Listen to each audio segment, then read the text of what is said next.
Fala galera, sejam bem-vindos a mais um vídeo do Primeira Trave aqui no YouTube, certo? Dessa vez vamos falar sobre a vitória do Manchester United diante do Manchester City em casa pela Premier League. Esse foi um jogo que contou com diversos elementos, digamos assim, diferentes do comum. Esse que por si só é um jogo bastante atípico para os dois lados. Vamos falar também sobre o Michael Carrick, né, que fez o primeiro jogo dele nessa nova experiência como treinador do Manchester United e muito mais. Antes da gente ir para o nosso campinho, não se esqueça de se inscrever no canal, deixar seu like no vídeo, comentar o que você achou do jogo, compartilhar, é claro, com aquele seu amigo que gosta de uma boa análise tática, certo? Então, sem mais delongas, vamos dar uma olhada em como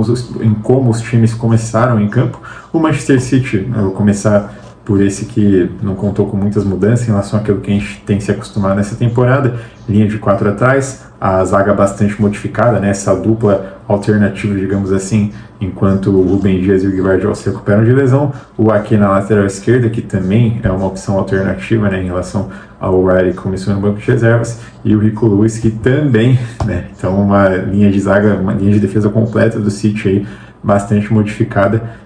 por conta da lesão do Matheus Nunes. O Rodri na volância, ele que tem recuperado o ritmo do jogo, né, como a gente tem dito aqui nas últimas semanas, ele sendo titular mais uma vez. Foden e Bernardo Silva, essa dupla aqui de meias também não foge muito comum, assim como o Doku na ponta esquerda, o Haaland no comando do ataque e o Semenyo aqui, que é uma das novidades que provavelmente a gente vai se acostumar a ver bastante, né, como titular agora que ele foi contratado, e a tendência é que ele continue jogando em alto nível, mas ainda tem tempo, né? Vamos ver qual vai ser. Já pelo lado do Manchester United, a gente tem o Lames no gol, o linha de 4, né? Já diferente do que o Ruben Amorim entregava. Claro que teve ali os jogos com o Fletcher, né? Nos quais o United já tinha usado a linha de 4, e dessa vez o Carrick então confirma, né, que mantém, pelo menos nesse primeiro momento, a opção em questão. Maguire e Lisandro Martins formando dupla de zaga. Maguire que volta de lesão, mas é um jogador muito importante, que fez um bom jogo mais uma vez e que nas últimas 3 temporadas ali aproximadamente tem se recuperado, tem feito atuações sólidas, já não é mais aquele alvo de piadas. Na verdade ainda é alvo de algumas piadas, né, mas não tem justificado mais, digamos assim, as críticas que tanto recebia nos primeiros anos de United. E o Lisandro Martins, que dispensa apresentações, né, quando joga é um excelente zagueiro. Infelizmente passou por 2 lesões gravíssimas ali nas últimas temporadas, mas está indicando aí nessas últimas apresentações dele que vai voltar a ser aquele zagueiro tão promissor, tão sólido, tão consistente, tanto sem a bola quanto com a bola nos pés, que tende a agregar muito com o Manchester United. E o Luke Shaw na lateral esquerda, ele que vinha jogando como um zagueiro pela esquerda, né, no trio com o Rúben Amorim, agora volta a ser lateral esquerdo, que é a posição de origem dele. Aqui o Casemiro como primeiro volante, como já vinha sendo com o Amorim, e a novidade, uma das novidades, né, Kobbie Mainoo como segundo volante titular, a primeira titularidade dele na Premier League depois de mais de 20 rodadas, um jogador do nível dele, né, até para quem está fora de contexto pode parecer um pouco surpreendente, mas enfim, houve várias questões, várias polêmicas com o Rúben Amorim, né, que ele chegou a ficar afastado, não literalmente, óbvio, mas chegou a ficar distante do time titular, jogava poucos minutos por jogo, e agora voltou a ser titular, fez um grande desempenho. Já a gente vai se aprofundar mais nisso. E com a presença do Mainoo ali como segundo volante, a gente teve então o retorno do Bruno Fernandes à posição original dele, né, que é ele jogando como esse meio aqui mais perto dos atacantes, mais perto da área, onde ele de fato faz muita diferença com a qualidade técnica que ele tem. Fez também um grande desempenho. O Diallo aberto na ponta direita, né, ele jogava como ala por aqui, na prática já fazia esse papel de ocupar o corredor, de fazer jogadas de 1 contra 1, de drible, só que agora com menos responsabilidade defensiva, pelo menos diretamente falando. Outra novidade foi o Mbeumo na referência do ataque, ele que voltou da Copa Africana de Nações, já fazia uma grande temporada pelo United, agora volta ao time titular numa posição diferente, uma função que é um pouquinho diferente dessa de referência da área também, já vamos entrar nesse mérito. E o Dorgu aberto na ponta esquerda, né? Ele que originalmente também é um lateral, jogou bastante como ala com o Rúben Amorim, chegou a jogar um pouquinho de ponta nos últimos jogos do Amorim pelo United, principalmente quando o Amorim testou linha de 4, por mais que isso tenha sido raro ao longo do trabalho, mas chegou a acontecer. Então ele joga de ponta aqui contra o City mais uma vez. O jogo se desenrolou com o City bastante com a posse de bola, mas pode até não ter causado essa impressão, porque por mais que o United tenha esperado o City atacar, tenha deixado o City trocar passes em diversos momentos, sempre que o United recuperava a bola, ele ia para cima, era um time muito vertical na transição ofensiva, nos contra-ataques, e chegou a causar, de fato, bastante volume, com hora com linhas mais altas, né, principalmente no primeiro tempo, hora também em transições que vinham lá de trás, né, de recuperar a bola no campo de defesa e partir em velocidade para o campo de ataque. Do ponto de vista tático, então, levando em conta esse cenário, né, que foi o que tomou a maioria da partida, que é do City com a posse de bola, o City formava uma saída a 3 aqui, com o Kusanov, o Aleni e o Ake, que estava como lateral esquerdo, mas de fato era de se imaginar que ele não seria aquele lateral esquerdo de tanto avanço, de invadir o corredor, até porque tanto não tem essa qualidade técnica hoje em dia, quanto também não é, como eu falei, da característica em si dele, né, principalmente pelo fato de ser um zagueiro de origem. A gente tinha o Rodri por aqui, então, à frente da saída, e o Rico Lewis centralizando bastante para ser uma segunda opção aqui para desafogar esse de bola, assim como também o Foden, né, o Bernardo Silva circulando bastante por aqui, movimentando bastante para aparecer com opções mais à frente, né, mais entre linhas, mais para desafogar e ajudar o City, os zagueiros do City a fazer essa bola progredir, o time como um todo progredir em campo. O Doku e o Semenyo eram caras bem abertos aqui pelas pontas, e eles usavam esse espaço, né, esse corredor aberto que não tinha nenhum lateral atacando, né, nem o Ake que ficava por aqui, nem o Incluso que ficava por aqui. Essas pontas, esses corredores eram bastante aproveitados tanto pelo Semenyo quanto pelo Doku, que tinham esse espaço, essa marcação bastante fechada, respectivamente pelo Dalot e pelo Luke Shaw. Sempre que eles recuavam, que eles apareciam ali por esse espaço para receber a bola, o Dalot e o Shaw não deixavam eles respirarem, não deixavam eles tocarem na bola com espaço para driblar, para correr, enfim, para que eles tivessem alguma margem de, com a qualidade técnica deles, com 1 contra 1, com o drible deles, passarem e chegarem no linha de fundo com liberdade, e aí, consequentemente, desmontar o sistema defensivo do United. E o Haaland, sim, né, só faltou falar sobre ele. Ele, de fato, não é um cara que saía muito da referência, né? Não é um cara também que, quando recebia a bola, tinha muita qualidade para fazer esse pivô, para dominar a bola. Enfim, tecnicamente, o Haaland não teve um desempenho dos melhores. E também, claro, não teve aquelas chances de definição, né, que são as que ele tanto gosta. Vale também destacar os méritos, né, do Lisandro Martinez e do Maguire, que marcaram muito bem ele, principalmente o Lisandro, foi um dos destaques do jogo de fato. Ele pode não ter aquela imposição física, no sentido do tamanho, né, aquela altura, mas ele tem um tempo de bola muito bom, tem uma qualidade muito boa de marcação para dar conta desses duelos. Já com a bola no pé, fez bastante diferença, claro, como eu mencionei, o fato da presença do Mainu aqui por si só, né, como segundo volante. É um cara que, enfim, tem muita qualidade de fato, pode não ter, não é totalmente inocente, né, nas polêmicas com o Rubem Amorim. Ele, de fato, nas vezes que teve oportunidade, né, nas vezes que entrou, não mostrou desempenhos que justificassem a titularidade dele, aquela exigência toda que ele jogasse mais, mas ao mesmo tempo também dá para pensar pelo lado que ele é um jogador jovem em desenvolvimento, que precisa de tempo de jogo, né? Precisa estar de fato jogando e sem ter aquela pressão, e sem ter aquela tensão chamada dele nos holofotes, né? De estar sempre alvo das polêmicas, dos assuntos nas coletivas do Rubem Amorim, coisa e tal. Ele tendo tempo de jogo e tendo paciência em campo,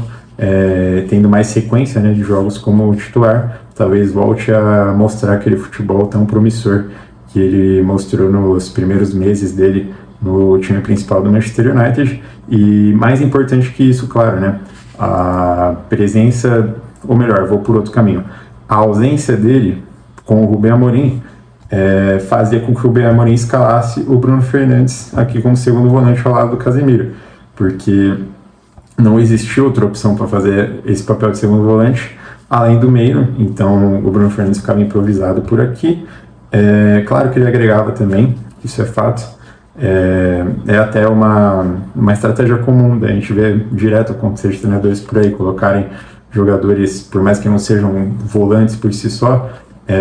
colocar jogadores de qualidade técnica perto dessa saída de bola para desafogar o time, para ajudar o time a progredir, encontrar passe entre linhas, por aí vai. E o Bruno conseguia de fato agregar dessa forma. Só que é fato também que ele agregaria mais ainda estando aqui mais perto do gol, né? Mais perto da área, mais perto dos atacantes. E você tendo alguém da qualidade do Menu, se ele de fato recuperar o bom futebol dele para fazer o que o Bruno Fernandes estava fazendo antes, e com o Bruno Fernandes ainda na frente, podendo também, por que não, recuar aqui para trás e ser mais um a causar volume e agregar nessa saída de bola, só que tendo menos responsabilidade defensiva e tendo mais liberdade para avançar, tem tudo para que o United melhore a produtividade no ataque, a produtividade ofensiva. Agora, falando sobre o trio de ataque, eu falava sobre o Mbeumo, né, ser o jogador de referência na teoria. Ele não é um centroavante de fato, né? Só vou retomar aqui a formação do City com a linha de 4 aqui atrás, né? O Rico voltando para cá. O Mbeumo foi um cara de muita mobilidade, como de fato era de se esperar. Houve diversos momentos, por exemplo, com o Diallo por aqui, que ele caía aqui pela ponta direita, que é a posição de origem dele. Jogadas de transição, jogadas rápidas do United, de troca de posicionamento. O Mbeumo conseguia recuar por aqui, puxar o Ake e com os outros zagueiros ocupados, né, tanto por as entradas do Dorgo, quanto também pelo Bruno Fernandes invadindo a área, deixava espaço para o Diallo passar por aqui, de repente receber uma bola do Meno, do Casemiro, com espaço nesse corredor, ou o próprio Dalot também avançar, por mais que tecnicamente ele tenha errado bastante, o Dalot taticamente foi um cara importante, ele que tinha essas subidas gradativas, por mais que também não seja aquele lateral tão agudo assim, mas o United taticamente teve um ataque bastante móvel, de bastante alternância de fato de posicionamento, que possibilitou que nessas transições rápidas e nesse entrosamento, nesse entendimento entre os jogadores, os espaços aparecessem e originassem, né, as chances para o Manchester United. Mais um detalhe sobre o City com a bola: o United ele marcava vou reformar também a linha de 3 aqui do City, só para eu voltar a falar sobre isso, que é um detalhe que eu acabei esquecendo. Mas tinha então o Rico Lewis e o Rodri por aqui, os meias, né, bastante móveis por aqui, os pontas abertos, como eu falei, eram bem marcados, né, eram bastante sufocados em cima pelos laterais do United, com pouco espaço para driblar, para correr, para partir para cima em situações de 1 contra 1. O Mbeumo ficava bastante em cima aqui dos zagueiros, né, marcando tanto o Kusanov quanto o Alene, que não são dos mais refinados tecnicamente, né, para sair jogando. O Alene principalmente, né, um cara que muito jovem, que voltou do empréstimo agora, foi colocado numa fogueira, né, com as lesões dos zagueiros titulares do City, errou muitos passes, entregou muitas bolas de volta para o United. Quando o United subia a pressão, então, coisa que aconteceu bastante, principalmente no primeiro tempo, o Bruno Fernandes tinha liberdade também para pressionar essa dupla de zaga, né, esse trio contando com Ake, e o Meno acabava também se deslocando para pressionar o Rodri, sobrava mais o Casemiro por aqui. Como tinha 2 zagueiros no Haaland, o Haaland, por exemplo, o Maguire conseguia dar conta dele, o Lisandro Martins conseguia subir por aqui. Então foi uma estratégia bastante orquestrada do United, e claro, também sem contar nos momentos que o United não subia tanto a pressão, mas se protegia muito bem lá atrás, formava uma linha de 4 aqui na própria área. Vou subir aqui o Doku, nosso Semedo, quando você conseguia colocar mais jogadores no campo de ataque, causar esse volume que tanto gosta de causar, principalmente pelo meio, mas também com os pontas perigosos pelos lados, o United conseguia se proteger muito bem, muita entrega defensiva tanto do Diallo quanto do Dorgo, que a depender do contexto, né, a depender de quantos jogadores aparecessem por aqui, formava até que na prática uma linha de 6, então, né, com o Diallo e o Dorgo fechando esses lados do campo. Isso acontecia principalmente quando o Rico Lewis era um cara que avançava bastante por aqui para causar esse volume pelo lado direito, ajudar o Semedo, né, auxiliar, além de ter o Bernardo Silva e o Foden aparecendo por aqui, assim como quando o Ake, né, como eu falei, não é um lateral, quando joga como lateral,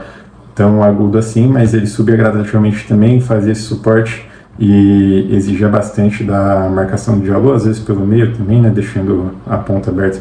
pro Doku, que gosta mais desse tipo de contexto. O United conseguiu lidar muito bem com isso, e aí nesses casos o Rodri aparecia por aqui, o Bruno Fernandes marcava bem ele, o Mbeumo também fazia esse suporte muito bem, ora também os dois recuavam até mais para cercar de repente passes entre linhas, jogadas que buscassem o Foden e o Bernardo Silva mais perto da área. Todos se entregaram bastante, né, defensivamente, prezaram bastante pelo coletivo e, enfim, tanto o desempenho tático quanto a entrega em si do time do Manchester United possibilitaram essa vitória. E o Cherki no lugar do Foden, o Foden não teve um bom desempenho, senti que ele ficou muito parado ali nas entrelinhas, né? Não foi um jogador muito proativo, não apareceu muito para buscar jogo, para tocar passe, e quando apareceu também errou bastante. O Cherki não, o Cherki em termos de posicionamento fez algo parecido com o Foden, só que individualmente muito mais participativo, né? Recuando, sendo uma opção aqui de repente para receber do Rodri, tentando drible, tentando partir para cima, tentando algo diferente, coisa que o Foden não ofereceu no decorrer da partida, só que no geral, assim, a diferença que o Cherki tentou, mas também não conseguiu de fato arranjar muita coisa produtiva, e o cenário do jogo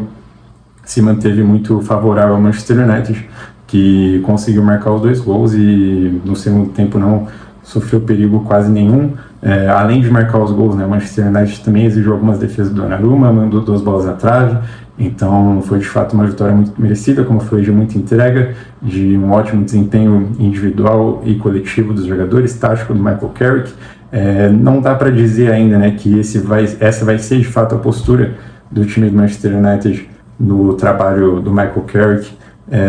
como um todo, porque, como eu falei, esse jogo atípico e conta com elementos bastante atípicos, não só de ser um clássico, né, mas também de ser um jogo do United contra um time que preza pela posse de bola, né, que tem jogadores de muita qualidade técnica. A gente já viu nos trabalhos dos técnicos anteriores do United o time se comportar de uma maneira diferente quando enfrentava times do Big Six em relação a quando enfrentava times de menor escalão, né, jogos teoricamente menos importantes. Então a gente ainda tem que esperar uma amostragem maior de jogos para ver como vai desempenhar o time do Manchester United, tanto do ponto de vista tático quanto do ponto de vista de qualidade em si mesmo do desempenho. No primeiro momento, eu não espero que seja uma avaliação tão relevante para médio e longo prazo, até porque o Carrick, a princípio pelo menos, né, a não ser que alguma coisa mude, vai ficar só até o final dessa temporada, e a partir da próxima já vai ser um outro técnico, e a gente ainda vai ver o que vai poder ou não ser aproveitado, mas só que no mais, a ideia é que o United faça o melhor possível para brigar por uma vaga na Champions, de repente, que ainda está acessível, ainda dá para buscar, e desenvolver os jogadores, ver quem pode evoluir, quem pode ser aproveitado ou não aí para o futuro do United. E vamos ver, vai depender muito também do técnico que vier, né, para a gente saber o que